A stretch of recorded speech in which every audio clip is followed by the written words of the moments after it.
إن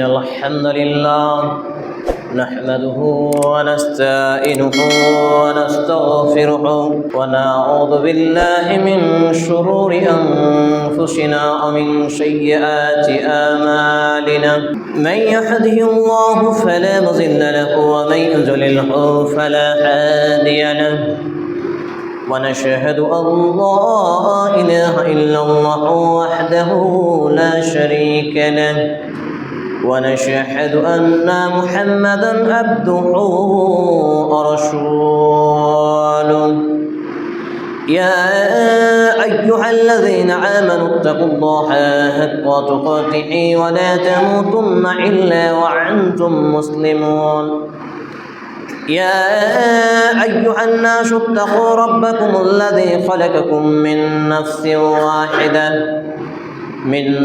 واحدة وخلق منها زوجها وبث منهما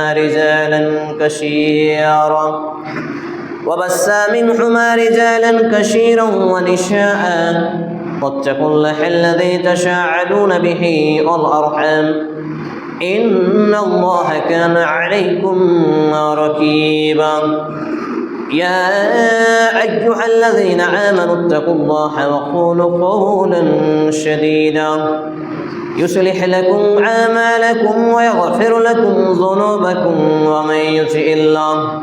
ومن يطع الله ورسوله فقد فاز فوزا عظيما أما بعد فإن خير الحديث كتاب الله وخير الحديث حديث محمد صلى الله تعالى عليه وسلم وشر الأمور محدثاتها وكل محدثات بدعة وكل بدعة ضلالة وكل ضلالة في النار. الحمد لله رب العالمين الصلاة والسلام على رسوله الكريم وعلى آله وصحبه أجمعين أما بعد قال الله تعالى في كلامه المزيد والفرقانه الحميد أعوذ بالله السميع العليم من الشيطان الرجيم بسم الله الرحمن الرحيم اقرأ باسم ربك الذي خلق الإنسان من علق اقرأ ربك الأكرم الذي علم بالقلم علم الإنسان ما لم يعلم الآية. عن أنس بن مالك رضي الله تعالى عنه قال رسول الله صلى الله عليه وسلم تعلم العلم فريضة على كل مسلم. যাবতীয় গুণগান গুণকীর্তন হামদ সানা প্রশংসা একমাত্র আল্লাহ রাব্বুল আলামিনের জন্য, যিনি এক এবং একক ওয়াহদাহু লা শারীক, খালিক এবং মালিক। যে আল্লাহ রাব্বুল ইজ্জাতের প্রশংসার ধারা শেষ করা অসম্ভব, তারই প্রশংসা করত আন্তরিকতার সাথে একযোগে একসাথে উচ্চ স্বরে পুরুষ হিসেবে আমরা একটি ছোট্ট দোয়া, একটি জিকির পাঠ করে আসুন আমরা বলি ফিরি আলহামদুলিল্লাহ।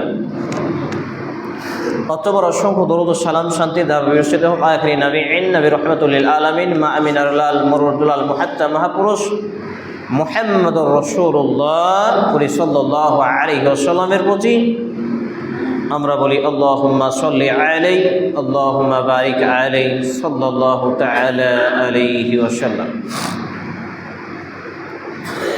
আনা তালিবুল ইলম, আমি একজন ইসলামের নগণ্য ছাত্র হিসেবে আজকের জুমার খুতবার আলোচনার বিষয় হলো সুশিক্ষা গ্রহণ না করার ভয়াবহতা। উল্লেখিত বিষয়ের প্রতি পবিত্র কোরআন এবং সেই সুন্দর আলোকে গুরুত্বপূর্ণ তথ্যবহন বিবরণের আপ্রাণ প্রচেষ্টা রাখছি ইনশাআল্লাহুল আজিজ। ওমা তৌফিক ইল্লা বিল্লাহ আলাইহি তাওয়াক্কালতু ওয়া ইলাইহি উনীব। জুমার দিন সময় খুবই সংকীর্ণ হয়,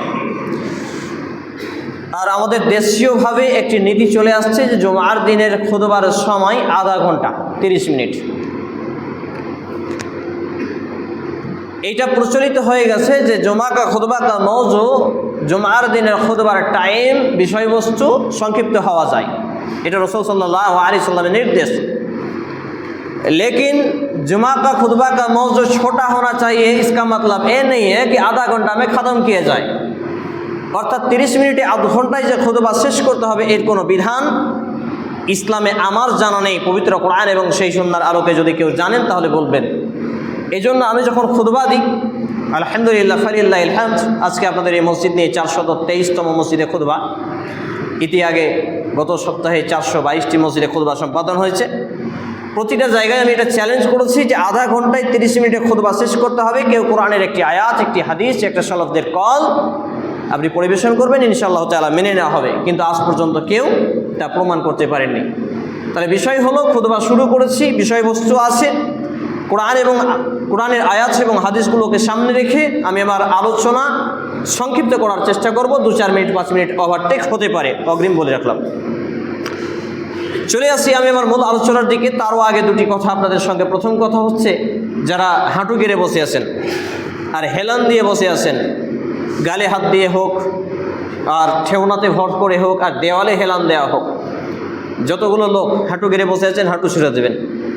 কারণ জুমার দিনে রুলস অফ ল, সিস্টেমেটি, সুন্নাহ হলো যে স্ট্রংভাবে, হ্যাবিটভাবে, একনিষ্ঠভাবে খতিবের দিকে চেয়ে থাকা, অন্যান্য দিকে মনোযোগ না যাওয়া এবং একনিষ্ঠভাবে খুতবাকে শ্রবণ করা এবং খুতবার পরিপ্রেক্ষিতে কখনো সুবহানাল্লাহ, কখনো আলহামদুলিল্লাহ, কখনো আল্লাহু আকবার এবং নবী মুহাম্মদুর রাসূলুল্লাহ সাল্লাল্লাহু আলাইহি সাল্লামের নাম এলে উচ্চস্বরে, পুরুষদের ফিতরাত হলো উচ্চস্বরে জোরে সাল্লাল্লাহু আলাইহি ওয়াসাল্লাম পাঠ করা। এবারে আমি আসি আমি আমার মূল আলোচনার দিকে। দ্বিতীয় খুতবা পাঠের পরে আপনাদের সামনে পবিত্র কোরআনুল কারীমের প্রসিদ্ধ সূরার প্রসিদ্ধ 5টি আয়াতে কারিমা পাঠ করেছি, যেটি সবার অবগত রয়েছে। আজকে ছোট ছোট বাচ্চাদেরও বক্তব্যে যারা আসে অন্ততপক্ষে তাদের এই সূরার আয়াতগুলো মুখস্থ রয়েছে। আল্লাহ রাব্বুল আলামিন এটি নাজিল করেছেন, কোরআনুল কারীমে মজুদ রয়েছে 30তম পারা 96 নম্বর সূরা, সূরা আল আলাক, পৃষ্ঠা নম্বর 603, আয়াত নম্বর 1, 2, 3 এবং 4, 5। আল্লাহ সুবহানাহু ওয়া তাআলা এখানে নাজিল করলেন শব্দ, লফজ, আয়াহ, the most important topic and subject হিসেবে, ফার্স্ট ইবাদা হিসেবে যেই বিষয়টা আল্লাহ রাব্বুল আলামিন নাজিল করেছেন সেটা হচ্ছে কি? ইকরা। শব্দটা কি ছিল? ইকরা বিসমি রাব্বিকাল্লাযী খালাক, খালাকাল ইনসানা মিন আলাক, ইকরা ওয়া রাব্বুকাল আকরাম আল্লাযী আল্লামা বিল কলম আল্লামাল ইনসানা মা লাম ইয়ালাম। নবী মুহাম্মদুর রাসূলুল্লাহ সাল্লাল্লাহু আলাইহি সাল্লাম হেরা গুহায় ধ্যানে ছিলেন। বিস্তারিত আলোচনা রয়েছে, প্রায় 300টি প্লাস বক্তব্য আছে আমার শিক্ষা নিয়ে ইউটিউবে, AH ওয়াজ টিভি এই নামকরণে। সেখানে আলোচনা করা আছে, জাস্ট আপনাদের টাচ দিচ্ছি যে নবী মুহাম্মদুর রাসূলুল্লাহ সাল্লাল্লাহু আলাইহি ওয়াসাল্লাম, কেউ বলছেন না মনে হচ্ছে, আস্তে নয় জোরে, খেয়ে আসিনি আমরা নাকি? সাল্লাল্লাহু আলাইহি ওয়াসাল্লাম হেরা গুহায় ধ্যানে ছিলেন। একজন ব্যক্তি মানুষের রূপ ধারণ করে একটা ব্যক্তি এলেন, আসার পরে বলছেন ইকরা, আপনি পড়ুন। জড়িয়ে ধরে, চাপ দিয়ে চেপে ধরে বলছেন ইকরা, আপনি পড়ুন। বলছে ইকরা, আপনি পড়ুন। আর তিনি বলছেন আমি পড়তে জানি না, কারণ আমাদের নবী মুহাম্মদ রাসূলুল্লাহ সাল্লাল্লাহু আলাইহি সাল্লাম পড়ালেখা জানতেন না। তিনি এবার বলছেন ইকরা বিসমি রাব্বিকাল্লাযী খালাক, পাঠ করুন আপনি আপনার পালনকর্তার নামে। খালাকাল ইনসানা মিন আলাক, যিনি মানুষকে আলাক অর্থাৎ জমাট বাঁধা রক্তপিণ্ড থেকে সৃষ্টি করেছেন। ইকরা ওয়া রাব্বুকাল আকরাম, আপনি পাঠ করুন, কারণ আপনার পালনকর্তা হচ্ছে আকরাম, মহা দয়ালু। সুবহানাল্লাহ। আল্লাযী আল্লামা বিল কলম, আর যিনি মানুষকে আল্লামাল ইনসানা মা লাম ইয়ালাম, কলমের দ্বারা শিক্ষাদান করেছেন যা মানুষ জানতো না। এই আয়াতে কারিমা 5টি রিলিজ হওয়ার গুরুত্ব এবং প্রয়োজনীয়তা আমি এবং আপনি তখনই উপলব্ধি করতে পারবো যখন আমি এবং আপনি সুশিক্ষার প্রতি অগ্রসর হব। অনেকেই বলতে পারেন, আমাকে অনেকেই জিজ্ঞেস করেন, কমেন্টও করেন সোশ্যাল মিডিয়ায় যে হাবিবুল্লাহ সাহেব, আপনি যে শিক্ষাকে দুভাগে বিভক্ত করছেন, শিক্ষায় সু এবং শিক্ষায় কু, অর্থাৎ পিওর এডুকেশন এবং ব্যাড এডুকেশন, তাহলে আপনি এটাকে পার্থক্য করছেন কিভাবে এটা হয়? শিক্ষার মধ্যে সু এবং কু এটা কি আসতে পারে নাকি? জি, আসতে পারে। যেমন ঘিয়ের মধ্যে ডালডা মেশানোর আগে খাঁটি শব্দ লেখানোর প্রয়োজন ছিল না।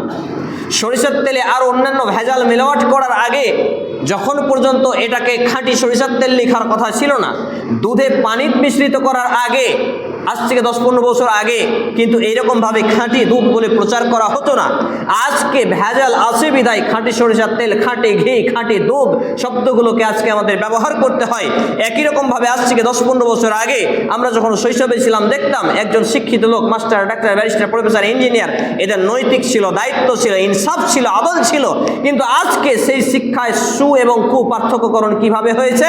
একজন ইঞ্জিনিয়ার ও জানে যে এইভাবে যদি বাড়ির প্ল্যানিংটা করি এটা কম খরচে ভালো হবে, অথচ যে আপনাকে বেশি খরচ করাবে, দেখেন শিক্ষায় কু। একই রকমভাবে একজন ডাক্তার সে জানে যে এই ওষুধটা যদি আমি দিই এটা দামে কম এবং কাজে ভালো, এর কম্পোজিশনটা ভালো, অথচ যে কোম্পানি তাকে ওষুধের টাকা দেয়, যাকে দালালি টাকা দেয়, যা তাকে যে কিনে রেখেছে, এই ওষুধটাই সে আগে লিখে, এই কোম্পানির ওষুধটাই আগে সে লিখে। একই রকমভাবে একজন আমিন সে জানে যদি আমি জমির মাপজোপটা এভাবে করি তাহলে এটা সমাধান হয়ে যাবে, কিন্তু বারবার যাতে আমিন ডাকতে হয়, তার পকেট গরম হয়, ভোটি গরম হয়, সংসার চলে, তার বাড়ি গাড়ি বিল্ডিং এইগুলো উন্নত হয়, এজন্য সে একটু একটু করে ভুল ত্রুটি রেখেই দেয়। তাহলে দেখুন শিক্ষায় সু এবং শিক্ষায় কু কীভাবে পার্থক্য করা হচ্ছে। শিক্ষায় সু হবে আল্লাহ প্রদত্ত বিধান, পবিত্র কোরআন, বিসমিল্লাহর বা থেকে মিনাল জিন্নাতি ওয়ান নাসের সিন পর্যন্ত প্রত্যেকটা লফজ, প্রত্যেকটা শব্দার্থ আল্লাহ রাব্বুল আলামিন যা আদেশ করেছেন, যা নিষেধ করেছেন তা পুঙ্খানুপুঙ্খভাবে মান্যতা করা, বাস্তবায়ন করা। নাম্বার 2, ওহে গায়রে মাতলু, ইনডাইরেক্ট ওহে সেই সুন্নাহ, অর্থাৎ পবিত্র কোরআনের পরে পরে হচ্ছে সেই হাদিস বা সেই সুন্নাহ। এইগুলোকে আল্লাহ রাসূল সাল্লাল্লাহু আলাইহি সাল্লামের আদেশ নির্দেশগুলোকে পুঙ্খানুপুঙ্খভাবে বাস্তবে রূপ দেওয়া। এই ব্যক্তিগুলো হবে সুশিক্ষিত। আর সুশিক্ষা যদি গ্রহণ না করি এর ভয়াবহতাটা কি এবার বুঝবো। তাহলে আল্লাহ রাব্বুল আলামিন অত্র আয়াতে কারিমা অর্থাৎ সূরা আল আলাক 96 নম্বর সূরা, 30তম পারা, 603 নম্বর পৃষ্ঠা, আয়াত নম্বর 1 থেকে 5, এই আয়াতগুলো নাজিল করে আমাকে এবং আপনাকে জানালেন যে বান্দা একটা কথা জেনে নাও, তোমাকে আগে আকিমিস সালাহ, ইতাই যাকাত ওয়াল হজ্জ ওয়াস সাওমে রমাজান, এই সব বিষয়গুলো তোমাকে আগে নাজিল করতে পারতাম, তোমাদের এই বিধানগুলো আগে দিতে পারতাম। কিন্তু আমাদের প্রত্যেকের ছোট বড়, যুবক বৃদ্ধ আমরা যারা আছি, আমাদের সালাত অর্থাৎ নামাজের বিধান ফরজ হয় কত বছর বয়সে? মুরু আওলাদুকুম বিসসালাহ, যখন বয়স তাদের 7 থেকে 7 হয় তাহলে নামাজের জন্য তাগিদ করো। আর যখন তারা 10 বছরে এসে উপস্থিত হয়, হালকা মৃদু মেরে প্রহার করে তাদেরকে মসজিদমুখী করো। তাহলে 1 থেকে 7 বা 1 থেকে 10 বছরের যে স্পেস, যে সময়সীমা, যে ব্যবধান, এই সময়সীমাটা আমার এবং আপনার ইবাদত কোনটা বুঝতে পারছি না।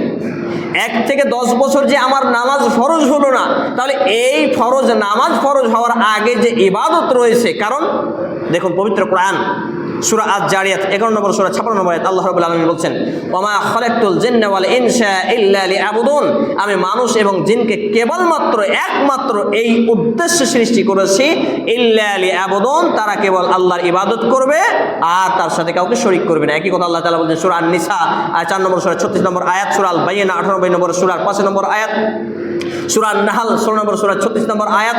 এছাড়াও একাধিক আয়াতে কারিমা রয়েছে যেখানে আল্লাহ রাব্বুল আলামিন জানিয়েছেন যে মানুষ আর জিনকে আল্লাহ রাব্বুল আলামিন সৃষ্টি করেছেন তার ইবাদত করার জন্য, ওয়ালা তুশরিকু বিহি শাইয়্যাও, এবং তার সাথে যাতে কেউ শরীক না করে এই জন্য। তাহলে প্রত্যেকটা ছোট বড়, যুবক বৃদ্ধ সবার উপরে ইবাদত করা, আল্লাহর ইতাআত করা, অনুসরণ করা, রাসূল সাল্লাল্লাহু আলাইহি সাল্লামের আদর্শে আদর্শিত জীবন গঠন করা হচ্ছে ইবাদত। আর এই ইবাদত ফরজ করা হয়েছে সকলের উপরে। তাহলে 1 থেকে 10 বছর সময় পর্যন্ত যে আমার উপরে নামাজ ফরজ হলো না, তাহলে এই সময়ের ফরজ ইবাদত কোনটা? আমি ছোট্ট মাথায় তালিবুল ইলম, ইসলামের অযোগ্য একজন ছাত্র হিসেবে যেটুকু উপলব্ধি করেছি, গবেষণায় পেয়েছি, এই বিষয়টা হচ্ছে, এই ইবাদতটা হচ্ছে দ্য ফার্স্ট মোস্ট ইবাদত হলো ইকরা বিসমি রাব্বিকাল্লাযী খলাক, অর্থাৎ এডুকেশন, এডুকেয়ার, শিক্ষা ইত্যাদি। তাহলে আমাদেরকে কোরআন এবং সহিহ সুন্নাহকে অধ্যয়ন করা, স্টাডিজ করা, পড়াশোনা করা, চর্চা করা, গবেষণা করা হলো প্রথম ফরজ। কিন্তু আমার মতো হয়তো অনেক খতিব, অনেক ইমাম, অনেক বক্তা, তারা এই ব্যাপারটাকে এমনভাবে থ্রো করে মনে হয় যেন আমাদের নামাজটা আগে ইবাদত ফরজ হয়েছে, কিন্তু নামাজের আগেও ফরজ ইবাদত কোনটা? শিক্ষা অর্জন করা। বোঝাতে পারছি না বোধহয়, আমার ভাষা বুঝতে পারছেন? আরেকটু উদাহরণ দিই। এই যে মসজিদে ঢুকলাম আমি এবং আপনি, মসজিদে ঢুকবো কিভাবে? কিভাবে ঢুকবো? বাড়িতে যেভাবে ঢুকি, যেভাবে খুশি সেভাবে না। আগে বিসমিল্লাহ, বাড়ি থেকে বের হওয়ার সময় বিসমিল্লাহ তাওয়াক্কালতু আলাল্লাহ লা হাওলা ওয়ালা কুওয়াতা ইল্লা বিল্লাহ। এবার মসজিদে যখন আমি ডান পা রাখলাম, আসসালাতু আসসালামু আলা রাসূলিল্লাহ, অনেকেই জানে না। এই যে দোয়ার প্রথম অংশ সুনানে আবু দাউদ কিতাবুদ দোয়া, কিতাবুল আদাবে রয়েছে এই হাদিস, এবং আমার লেখা আমার বংশকল 3য় অধ্যায় এই দোয়াটি নিয়ে আসা হয়েছে, আলহামদুলিল্লাহ।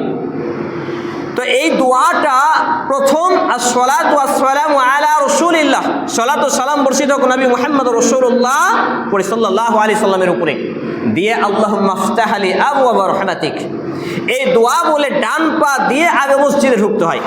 এবার মসজিদে এসে আমি কি করব? বসে যাব, দাঁড়িয়ে থাকবো, আজান শুনবো, সুন্নাত শুরু করব?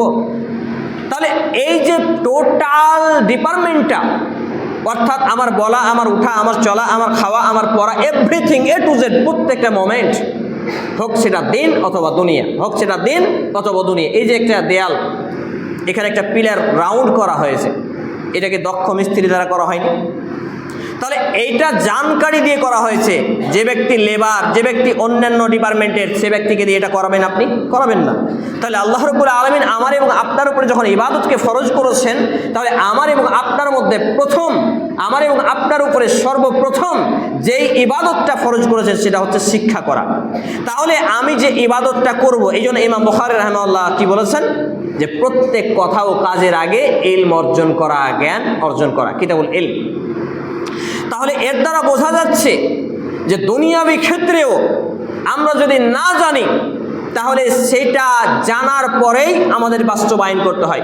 আমার লেখা একটি বই আছে আমার হাতে, এই বইটিতে আরবি এবং বাংলা, কিছু ইংরেজিও মিশ্রিত রয়েছে। এবার বইটা হয়তো আপনার হাতে দেওয়া গেল, তো আপনার হাতে বইটা যখন আমি দিলাম, আপনি বইটা এভাবে খুলছেন, কিছু বুঝতে পারছেন না, কারণ আপনি পড়াশোনা জানেন না। একটা ছোট্ট বাচ্চা ছেলের হাতে দিলাম, সে আরবি পড়তে পারে, অনর্গল পড়ছে। আরেকজনকে দিলাম, সে বাংলা পড়তে পারে, অনর্গল পড়ছে। আরেকজনকে দিলাম, সে বাংলা, ইংরেজি, আরবি সবই পড়তে পারে। এর মানে হলো লেখাপড়া করেনি যারা, চোখ থাকতে অন্ধ তারা। তাহলে লেখাপড়া করেনি যারা, চোখ থাকতে অন্ধ তারা যদি দুনিয়াবি ক্ষেত্রে হয়, তাহলে দিনের ক্ষেত্রে এটা কি নয়? অবশ্যই এটা।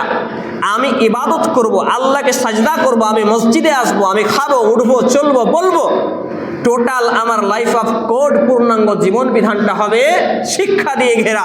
আজকে মুসলমান সমাজ সুশিক্ষায় সুশিক্ষিত না হওয়ার ফলে তারা ইমামের সম্মান কি বুঝে না, ইমামের মর্যাদা বুঝে না, মসজিদ কমিটি হওয়ার যোগ্যতাকে এ জানে না, সমাজে কোনটা হালাল কোনটা হারাম বুঝে না, কোনটা জায়েজ কোনটা না জায়েজ, কোনটা সুন্নাহ কোনটা বিদআত, কোনটা তাওহীদ কোনটা শিরক, পার্থক্য বুঝে না।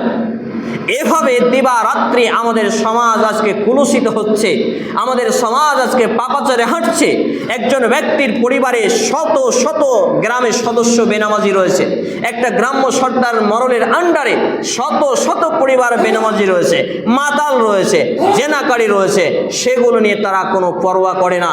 কিন্তু সুশিক্ষা অর্জন না করার ভয়াবহতা দেখুন। এখনই যদি আমার মতো, আপনার মসজিদের ইমামের মতো কোন একটা নামাজি, হাজি, গাজী, ভালো মুসল্লি ব্যক্তি যদি একাধিক বিয়ে করে, 2টা বিয়ে করে ফেলে, তখন সেই লোকগুলো চায়ের দোকানে দোকানে বলবে, হায় হায় হায়, এই লোকটাকে এত ভালো করতাম, বলতাম, এ আবার 2টা বিয়ে করে ফেলেছে। নাউজুবিল্লাহি মিন জালিক। 2টা বিয়ে করা অপরাধ? জি না, কুরআনুল কারীমের বিধান। সূরা আন-নিসা সূরা নম্বর 4 আয়াত নম্বর 3 আল্লাহ রাব্বুল আলামিন বলছেন, মাসনা ওয়া সুলাসা ওয়া রুবা, তোমরা তোমাদের নারীদের মধ্যে থেকে পছন্দ মতো বিবাহ করো, 2, 3, 4। যদি ইনসাফ আদল করতে না পারো, আশঙ্কা থাকে, ক্ষমতা না থাকে, ওয়াহিদান, একে কনভার্ট করো। এই আয়াতে কারিমা প্রমাণ করে দেখুন, 2, 3, 4 আল্লাহ বলতে পারতেন না 1, 2, 3, 4 বলতে পারতেন না? নাউজুবিল্লাহি মিন জালিক, বলতে পারতেন না? গণনার ক্ষেত্রে 1, 2, 3, 4 হয়, তিনি 2, 3, 4 তারপরে একে এলেন কেন? এখানে একটা হিকমা হলো, আমরা হচ্ছে শেষ উম্মতে মুহাম্মাদি, আমরা হলাম শেষ উম্মতে মুহাম্মাদি। এই সময় যখন নারী সংখ্যা বৃদ্ধি হবে, নবী মুহাম্মদ রাসূলুল্লাহ সাল্লাল্লাহু আলাইহি সাল্লামের ভবিষ্যৎবাণী রয়েছে কিয়ামতের পূর্বে কতদিন পর্যন্ত কিয়ামত হবে না, যতদিন পর্যন্ত না নারীর সংখ্যা পুরুষের থেকে বেশি হচ্ছে। আমরা শেষ জেনারেশন, লাস্ট জেনারেশন। আমাদের এই উম্মার পরে আর কোনো জেনারেশন আসবে না, এরপরে পৃথিবী ধ্বংস হবে। তো এই মোমেন্টটায় নারীর সংখ্যা হবে অধিক, নারীর সংখ্যা হবে অধিক। তা আল্লাহ তাআলা জানেন, তিনি জানেন যে নারীর সংখ্যা যেহেতু অধিক হবে, তাদেরও যৌন চাহিদা আছে, তাদেরও প্রয়োজন রয়েছে। আর যৌন চাহিদা প্রয়োজন হচ্ছে খাবারের মতো। খাবারের মতো মানে একজনের খোরাকি 100 চালের ভাত, একজনের খোরাকি 150 চালের ভাত, কেউ কেউ 250, 300, 400 চালেরও ভাত খান। কিন্তু বিয়ের ক্ষেত্রে আমরা জাহেল, মূর্খ, অজ্ঞ, ডেড়মা, ধর্মীয় জ্ঞানহীন হওয়ার ফলে কোনো ব্যক্তি যদি ভালোভাবে দ্বিতীয় বিবাহ, তৃতীয় বিবাহ, চতুর্থ বিবাহ, একাধিক বিবাহ করতে যায়, তাহলে সমাজ সেটাকে এত নোংরাভাবে দেখে যে তার ঈমান নষ্ট হয়ে যায়, সে মুসলিম থেকে অমুসলিম পর্যন্ত হয়ে যায় তার এই ঈমান দুর্বল হওয়ার কারণে। অথচ সে ব্যক্তি কোরআন এবং হাদিসের জ্ঞান না থাকার ফলে, সুশিক্ষা অর্জন না করার ফলে, সুশিক্ষার জ্ঞান না থাকার ফলে এই ব্যাপারটা তার মাথায় ঢোকে না। একটা লোক আপনার বাড়ি বেড়াতে এলো, সে যদি একটু খাবার বেশি খেয়ে নেয়, আপনি কি বলবেন বেশি খেয়ে নিল? আল্লাহ রাব্বুল আলামিন কাকে কি ক্ষমতা দিয়েছে আপনি আমি জানি না। তাহলে কোরআনুল কারীমের যেমন দানের বিধান রয়েছে, দান করা কিন্তু ফরজ নয়, যাকাত দেওয়া ফরজ, কিন্তু দান করা ফরজ নয়। অথচ দান করার গুরুত্ব আমরা সবাই বুঝি। মসজিদ নির্মাণ করো, এই ফজিলত, এই করো, সেই ফজিলত। কিন্তু আপনি একটা অবিবাহিত মেয়েকে দ্বিতীয় বিবাহ করবেন, দ্বিতীয় স্ত্রী হিসেবে নেবেন, তাকে সমাজের জেনা ব্যভিচার থেকে বাঁচাবেন, তাকে পাপ থেকে বাঁচাবেন, তাকে ইনসাফ দিবেন, তাকে স্বামীর মর্যাদা দিবেন, তাকে আদল দিয়ে রাখবেন। তাহলে এই মেয়েটার যে আপনি এতগুলো উপকার করছেন, এই মেয়েটার তাহলে এটা আপনার জন্য নেকির কাজ নয়?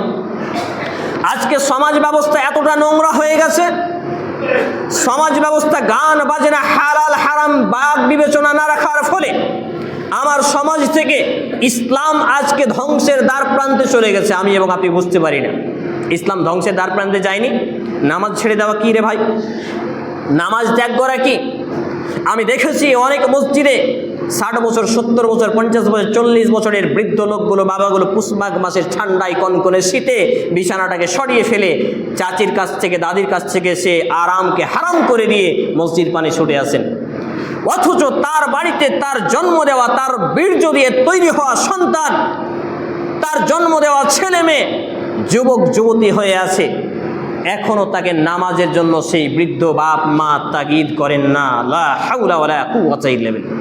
জেনে রাখুন, আমরা পৃথিবীতে সাদকায়ে জারিয়ার কথা খুব শুনে আসছি, অথচ সাদকায়ে জারিয়ার পরিবর্তে যে পাপের জারিয়া রয়েছে এই বিষয়ে আমরা ভাবি না। সাদাকায়ে জারিয়া, আপনি ভালো কাজ করবেন, সাদাকায়ে জারিয়া পাবেন কবর পর্যন্ত, ভালো কথা। কিন্তু আপনার জন্ম দেওয়া কোনো ছেলে, কোনো মেয়ে বেনামাজির সাথে বিয়ে দিয়েছেন, কিংবা বেনামাজি হয়ে আছে, বা নামাজ ধরে না, নামাজ পড়ে না, আপনি 2-1 বার বললেন আর ছেড়ে দিলেন। অথচ এমন কোনো পিতা দেখলাম না যে পিতা বলল, বেটা ফজরের আজান হয়েছে, মুয়াজ্জিন বলেছে আস-সালাতু খায়রুম মিনান নাওম, ঘুম থেকে সালাত উত্তম, উঠো, তোমার জন্য পানি গরম করছি, রেডি করছি, ঠান্ডা করছি, প্রয়োজনে তোমার ফরজ গোসল থাকলে, নাইট ফল, স্বপ্নদোষ, স্ত্রী সহবাসও যদি করে থাকো, তোমার জন্য পানি গরম করে রেখেছি, বেটা যাও ফরজ গোসল করো, এরপরে তুমি মসজিদে যাও। এরকম বাপ মা আছে? হারিকেল জ্বালিয়ে খুঁজে পাওয়া যাবে না দিনের বেলায়। আলেমদের মধ্যেই আছেন।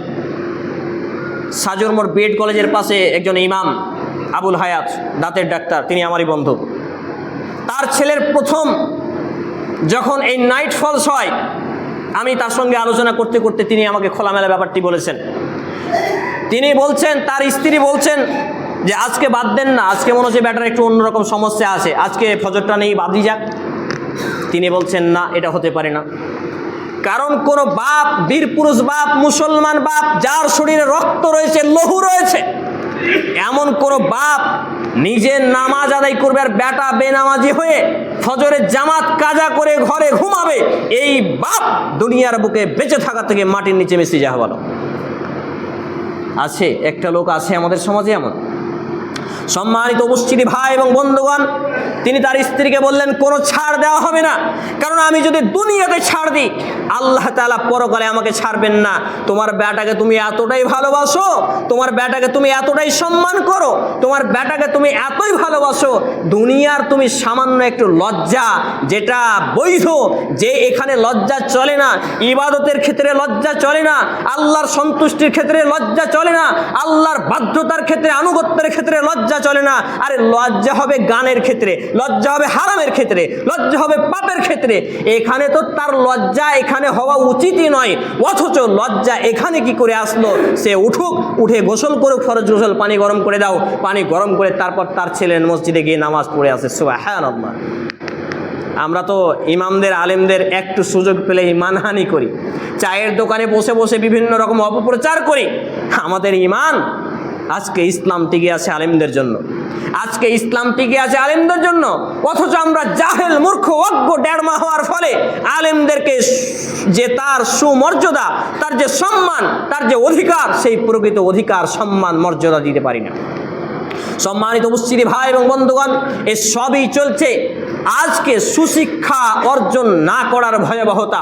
সম্মানিত উপস্থিতি ভাই এবং বন্ধুগণ, আমাকে এবং আপনাকে সুশিক্ষা অর্জন করে, সুশিক্ষা গ্রহণ করে এমন ঈমান, এমন আমল তৈরি করতে হবে যে প্রত্যেকটা আপনার ছেলেকে বলবেন যে বেটা তুমি মাধ্যমিক দিবা, মাধ্যমিকে যদি ফেল করে দাও এটা লজ্জার নয়, তবে লজ্জা হবে বেটা সেটা মাধ্যমিকে যদি তুমি নকল করে পাস করো, মাধ্যমিক পরীক্ষায় যদি তুমি চুরি করে পাস করো, তুমি ফেল করে আসো, তোমার জন্য মিষ্টি বিতরণ করব।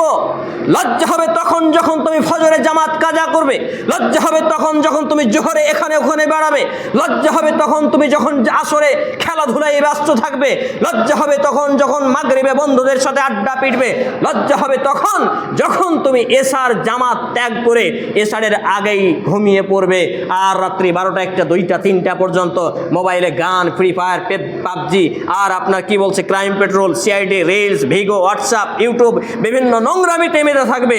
এটা তোমার লজ্জা হওয়ার কথা। এইরকম ঈমান, এইরকম পরিবার, এইরকম ব্যক্তিত্ব, এইরকম সমাজ গঠন করার কথা, কিন্তু আমরা তো এগুলো বুঝি না, আমরা এগুলো বুঝি না, কারণ আমরা ইসলাম কি আদৌ জানি না। আপনাদের কাছে আসছে, টাইম ওভার হয়ে গেছে, তাই নাকি? কোনো লাভ নেই, বিষয় শুরু করেছে, বিষয় শেষ করব, তারপরে মেম্বার থেকে নামবো, কারণ আমি আপনার মাথা বিক্রি করা ইমাম নয়। সম্মানিত উপস্থিতি ভাই এবং বন্ধুগণ, দ্বিতীয় খুতবার পরে দ্বিতীয় দফায় আপনাদের সামনে যে একটি হাদিস পাঠ করেছি, হাদিসের বর্ণনাকারী রাবী হচ্ছেন আনাস ইবনে মালিক রাদিয়াল্লাহু তাআলা আনহু। তিনি বলছেন, আন আনাস ইবনে মালিক রাদিয়াল্লাহু তাআলা আনহু قال قال رسول الله صلى الله عليه وسلم طلب العلم فريضة على كل مسلم। আনাস ইবনে মালিক রাদিয়াল্লাহু তাআলা তিনি বর্ণনা করেছেন, নবী মুহাম্মদুর রাসূলুল্লাহ সাল্লাল্লাহু আলাইহি ওয়াসাল্লাম বলেছেন, তুআলাবুল ইলমি ফারিজাতুন আলা কুল্লি মুসলিম। হাদিসের গাম্ভীর্যতা বুঝেন, হাদিসের গভীরতা কতটুকু জানেন? তো আলাবুল ইলমি, ইলমকে তলব করা, তলব করা বুঝেন না? ভোর 4টা থেকে রাত্রি 12টা 1টা পর্যন্ত যে আপনি দুনিয়ার বাড়ি গাড়ি, টাকা, নারী, আরও কিছুর পেছনে যে মেহনত করেন, এটাকে বলে তলব করা। আপনি যে দুনিয়ার জীবনকে ডেভেলপ করার জন্য, একটু আনন্দে উল্লাসে জীবনকে কাটানোর জন্য, বাড়ি গাড়ি, বিল্ডিং, প্রাসাদ নির্মাণ করার জন্য, একটু ভালো মন্দ খাদ্য খাওয়ার জন্য আপনি যে পরিশ্রমটা করেন, আর এই পরিশ্রমের পেছনে আপনি যে সময়টা ব্যয় করেন, যে খোঁজাখুঁজি করেন, দৌড়াদৌড়ি করেন, এটাকে বলে তলব করা। এই জন্য আমি বলি, আমরা দুনিয়ার জন্য, দুনিয়াতে একটু ভালো থাকার জন্য যেই পরিমাণ ব্যয় করি সময়, যেই পরিমাণ ব্যয় করি মাথার ঘাম পাতায় ফেলে, যেই পরিমাণ রক্তকে আমরা পানি করে ফেলি, এত পরিমাণ যদি জাহান্নাম থেকে বাঁচার জন্য, জান্নাত পাওয়ার জন্য, ইসলামের জন্য, কোরআনের জন্য, হাদিসের জন্য আমরা যদি এর 100 ভাগের 1 ভাগ পালন করতাম, ওয়াল্লাহি আল্লাহর কসম, ওয়াল্লাহি আল্লাহর কসম, ওয়াল্লাহি আল্লাহর কসম, আমরা জাহান্নাম থেকে বেঁচে জান্নাত আমাদের জন্য ওয়াজাবাত, ওয়াজাবাত, ওয়াজাবাত অর্থাৎ ওয়াজিব হয়ে যেত। সুবহানাল্লাহ। ভেবে দেখেছেন? অথচ আমরা এই তলব করা বুঝি না। সকালবেলায় চা খেতে খেতে এক পায়ের উপরে আর এক পা রেখে, সিগারেট খেতে খেতে পেপার না পড়লে অনেকের পেটের ভাত হজম হয় না, অথচ তার শুরু করার কথা ছিল ঘুম ভাঙার দোয়া দিয়ে, তারপর শুরু হওয়ার কথা ছিল কোরআন তিলাওয়াত দিয়ে। দিনটা তেমন সুযোগ হয় না, ফজরের নামাজ পড়ে না, মাছের ব্যবসায়ী মাছ করে, চাষের ব্যবসায়ী চাষ করে, আরও কিছু কাজ করে। এই তো আমরা নামধারী মুসলমান। তাহলে সুশিক্ষা গ্রহণ না করার, সুশিক্ষা অর্জন না করার হাজারো লক্ষ কোটি সমাজে ভয়াবহতা রয়েছে, ত্রুটি রয়েছে, যেইগুলো আমাদেরকে দিন রাত ইসলামকে ধ্বংস করছে। মুসলমানকে নামে খাতা কলমে রেখেছে, আধার কার্ড, ভোটার কার্ড, বিভিন্ন কার্ডে, কিন্তু প্রকৃত অর্থে মুসলমান আমরা নই। সম্মানিত উপস্থিতি ভাই এবং বন্ধুগণ, তাহলে আল্লাহ রাসূল সাল্লাল্লাহু আলাইহি সাল্লাম বলছেন, তো আলাবুল ইলমি ফারিজাতুন আলা কুল্লি মুসলিম, আলা কুল্লি মানে তামাম মুসলমান, যুবক বৃদ্ধ, ছোট বড়, পুরুষ নারী, সকল মুসলমানের উপরে এই জ্ঞানকে অর্জন করা ফরজ করা হয়েছে। কোন জ্ঞান? ইমাম ইবনে তাইমিয়া রাহিমাহুল্লাহ বলছেন যে সেই জ্ঞান আজকে আমার এবং আপনার মাদ্রাসা মসজিদে যেসব আলেমগুলো থাকেন, ইনাদের পর্যায়ের জ্ঞান। একটা আরবি আয়াত রয়েছে, আরবিটাকে সরাসরি বাংলায় নিজ মাতৃভাষায় ট্রান্সলেট করার জ্ঞান, যেই জ্ঞানটুকু হয়তো আমার মধ্যেও নেই। এই পর্যায়ের বেসিক ইলম অর্জন করা প্রত্যেক মুসলমানের উপরে ফরজ করা হয়েছে। অথচ কোন দিকে মুখ করে পেশাব করতে হয় আমি জানি না, কিভাবে ঘুমাতে হয় আমি জানি না, কিভাবে খেতে হয় আমি জানি না। এই হচ্ছে আমি এবং আপনি মুসলমান। সম্মানিত উপস্থিতি ভাই এবং বন্ধুগণ, আপনাদের এখানে সিস্টেমেটি যেহেতু একটু উল্টা রয়েছে, যার জন্য হয়তো অনেকে বিরক্তি ফিল করছেন, কিন্তু কিচ্ছু করার নেই। সিস্টেম চেঞ্জ করতে হবে, কোরআন এবং হাদিস দিয়ে সিস্টেম চেঞ্জ করতে হবে। হাদিসটি বর্ণিত যে সুনানে ইবনে মাজাহ গ্রন্থের হাদিস নাম্বার 224, মিশকাতুল মাসাবি গ্রন্থের হাদিস নাম্বার 218, সহিহুল জামিআ শাগীর গ্রন্থের হাদিস নাম্বার 3913 ক্রমিক নম্বরে হাদিস বর্ণিত হয়েছে। এছাড়াও বিভিন্ন গ্রন্থে হাদিসটি রয়েছে যে নবী মুহাম্মদুর রাসূলুল্লাহ সাল্লাল্লাহু আলাইহি ওয়াসাল্লাম জানিয়েছেন যে দ্বীন ইসলামের জ্ঞান অর্জন করাকে ফরজ করেছেন। আজকে আমরা যদি পবিত্র কোরআন এবং সেই সুন্নাহর আলোকে দ্বীন ইসলামের জ্ঞান অর্জন করতাম, তাহলে পাপকে পাপ আর অন্যায়কে অন্যায়, ন্যায়কে ন্যায়, নেকিকে নেকি বলে প্রতিযোগিতা করতাম। কিন্তু আমাদের মধ্যে এই সুশিক্ষা না থাকার ফলে আমরা কোনটা পাপ এটাকে বিরক্ত মনে করি না, অথচ যেটা নেকির কাজ, যেটা ভালো কাজ, যেমন এই যে আপনার খুতবা চলছে, আপনার হয়তো অনেকে সমালোচনা করবেন, কি একটা এলো কোথা থেকে উড়ে এসে জুড়ে বসলো আর ফতোয়া দিয়ে চলে গেল। কিন্তু আপনাকে চ্যালেঞ্জ করলাম, আপনার যদি ক্ষমতা থাকে, দম থাকে, আপনার সাইকুল হাদিসকে নিয়ে আসবেন, বসবেন, আপনি একটা দলিল দিবেন যে আধা ঘন্টার পরে খুতবা দেওয়া যাবেন, আপনি প্রমাণ করবেন, আমি আর দিব না কোনোদিন। সম্মানিত উপস্থিতি ভাই এবং বন্ধুগণ, খুতবার শেষ পর্যায়ে এসে আমি আপনাদের প্রতি যেটুকু অনুরোধ করব, বিশেষ করে যেসব যুবকরা রয়েছে আজকে হস্তমৈথনের মতো পাপে জড়িত, আজকে জেনা ব্যভিচারের মতো পাপে জড়িত, আজকে গান বাজনার মতো পাপে জড়িত, দাড়ি কাটছাট করার মতো পাপে জড়িত, আর বিভিন্ন অশ্লীলতা বেহায়াপনা, 2-4টা গার্লফ্রেন্ড রাখছে, আর ফোনে হাই হ্যালো করতে করতে রাত কেটে যাচ্ছে। এই সব ব্যক্তিরা যারা যুবকরা আছো, তোমরা সতর্ক সাবধান হয়ে যাও। তোমার মতো শত যুবক তোমার বয়সে কবরে শুয়ে রয়েছে, তাদেরকে ফেরেশতা পিটাতে পিটাতে হাড্ডি কটাও নেই। আল্লাহুস সামাদ, চিন্তা করো। তাহলে এইভাবে আমাকে এবং আপনাকে সুশিক্ষার জ্ঞান অর্জন করে কোরআনমুখী, সুন্নাহমুখী, আল্লাহমুখী হতে হবে। আল্লাহ রাব্বুল আলামিন যতগুলো কথা বললাম, সমস্ত কথাগুলো আগে আমাকে, তারপর উপস্থিত প্রত্যেকটা ভাই এবং বাবা জীবনকে, উপস্থিত বন্ধুগণকে মেনে চলার তৌফিক নসিব করুন। আমরা বলি আল্লাহুম্মা আমিন। হে আল্লাহ রাব্বুল আলামিন, আমরা যারা অসুস্থ আমাদেরকে পূর্ণ করো সিফায়ে কামিলা আজিলা দিন। আমরা বলি আল্লাহুম্মা আমিন। হে আল্লাহ রাব্বুল আলামিন, আমরা যারা অভাবী, আমাদেরকে অভাবমুক্ত হালাল রুজি রোজগার দিয়ে অভাবমুক্ত জীবন দান করুন। আমরা বলি আল্লাহুম্মা আমিন। হে আল্লাহ রাব্বুল আলামিন, আমাদের যারা মুসলমান হয়ে মৃত্যুবরণ করেছে, প্রত্যেকের কেউ যে বা যারা ভাই বা আত্মীয় স্বজন, বিশেষ করে আমার আব্বা গত 3 আগস্ট আলেম মানুষ ছিলেন, মৃত্যুবরণ করেছেন। আমার মা 49 মাস আগে মৃত্যুবরণ করেছেন। নানা-নানি মৃত্যুবরণ করেছেন। আল্লাহ রাব্বুল আলামিন, আমার আব্বা, মা, নানা-নানি সহ যে বা যারাই মুসলমান হয়ে মৃত্যুবরণ করেছে, আল্লাহ আপনি তাদের জীবনের ভুল ত্রুটি ক্ষমা করুন, তাদের কবরের শান্তির বিছানা বিছিয়ে দিন, তাদেরকে জান্নাতুল ফিরদাউস নসিব করুন। আমরা বলি আল্লাহুম্মা আমিন। এ দাবি, এ দোয়া, এ দরখাস্ত মহান আল্লাহ সুবহানাহু ওয়া তাআলার সামনে রেখে আমরা আমাদের জুমার খুতবার আলোচনা এখানেই তুলছি। اللهم صل على محمد وعلى آل محمد كما صليت على إبراهيم وعلى آل إبراهيم إنك حميد مجيد. اللهم بارك على محمد وعلى آل محمد كما باركت على إبراهيم وعلى آل إبراهيم إنك حميد مجيد. سبحان ربك رب العزة عما يصفون وسلام على المرسلين وآخر دعوانا الحمد لله رب العالمين. السلام عليكم ورحمة الله.